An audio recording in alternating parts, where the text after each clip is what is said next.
আমার প্রাণ প্রিয় ভাই আমাকে ছেড়ে চলে যায়।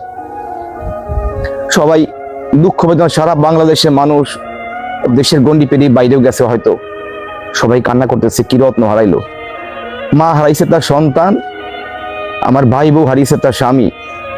আমি যে কি হারিয়েছি আপনাদের কারোর কাছে বলতে পারবো না, আমি বোঝাতে পারবো না আমি কি হারিয়েছি। তবে আমার দুঃখ বেদনা একটু নেই, এখন পাথর হয়ে গেছে। আমার কার প্রতি কোনো অভিযোগ নাই। বিধির বিধান ছিল এভাবে চলে যাবে, মারাত্মক করুণ ভুল দিয়ে ওকে পৃথিবী থেকে নিয়ে যাবে ভগবান, সেইটাই করেছে। দোষারোপ করে আর কি লাভ হবে? আমার কার প্রতি কোনো অভিযোগ নাই, শুধু করজোড়ে মিনতি করছি দেশবাসীর কাছে, জাতির কাছে, আপনারা যারা এই বিভিন্ন রকম কুরুচিপূর্ণ সুরুচিপূর্ণ বিভিন্ন অ্যানালাইসিস, বিভিন্ন রকম মন্তব্য করছেন, তাদের কাছে আমি ক্ষমা চাই। আমাদের বাঁচতে দিন।